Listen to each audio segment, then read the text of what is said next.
PG Prize. I bought an old peg leg years ago that weirds out my wife.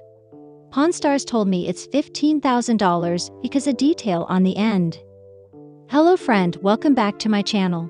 God bless you. For the news update, please subscribe the channel and press the bell icon.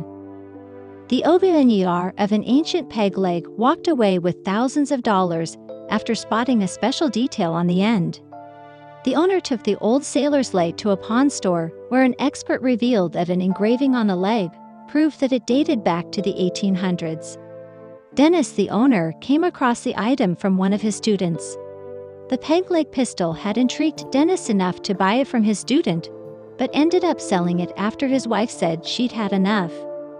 What made the item so special was that it had a rifle barrel attached to the end of the leg that may or may not have been used to fire ammunition.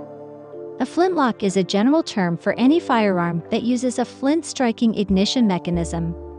A flintlock was an ideal weapon for seafarers for personal defense and boarding enemy ships. According to the Pawn Stars, the use of prosthetics dates back to ancient Egypt, making this item extremely rare. Dennis proposed a deal of $15,000, which was a little more than what he paid for it. It's time to move on to different items. Truthfully, it weirds out my wife, Dennis said.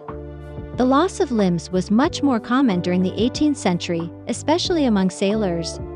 The pawn shop owner said it probably belonged to a high-ranking enlisted officer or sailor.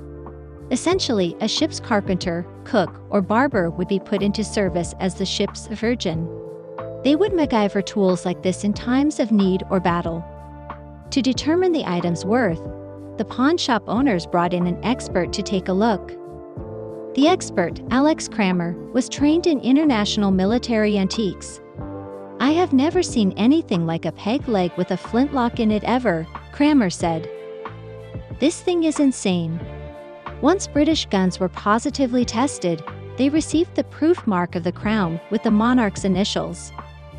The expert confirmed that this peg leg did have King George's initials engraved into it, meaning the leg dates back to the early 1800s.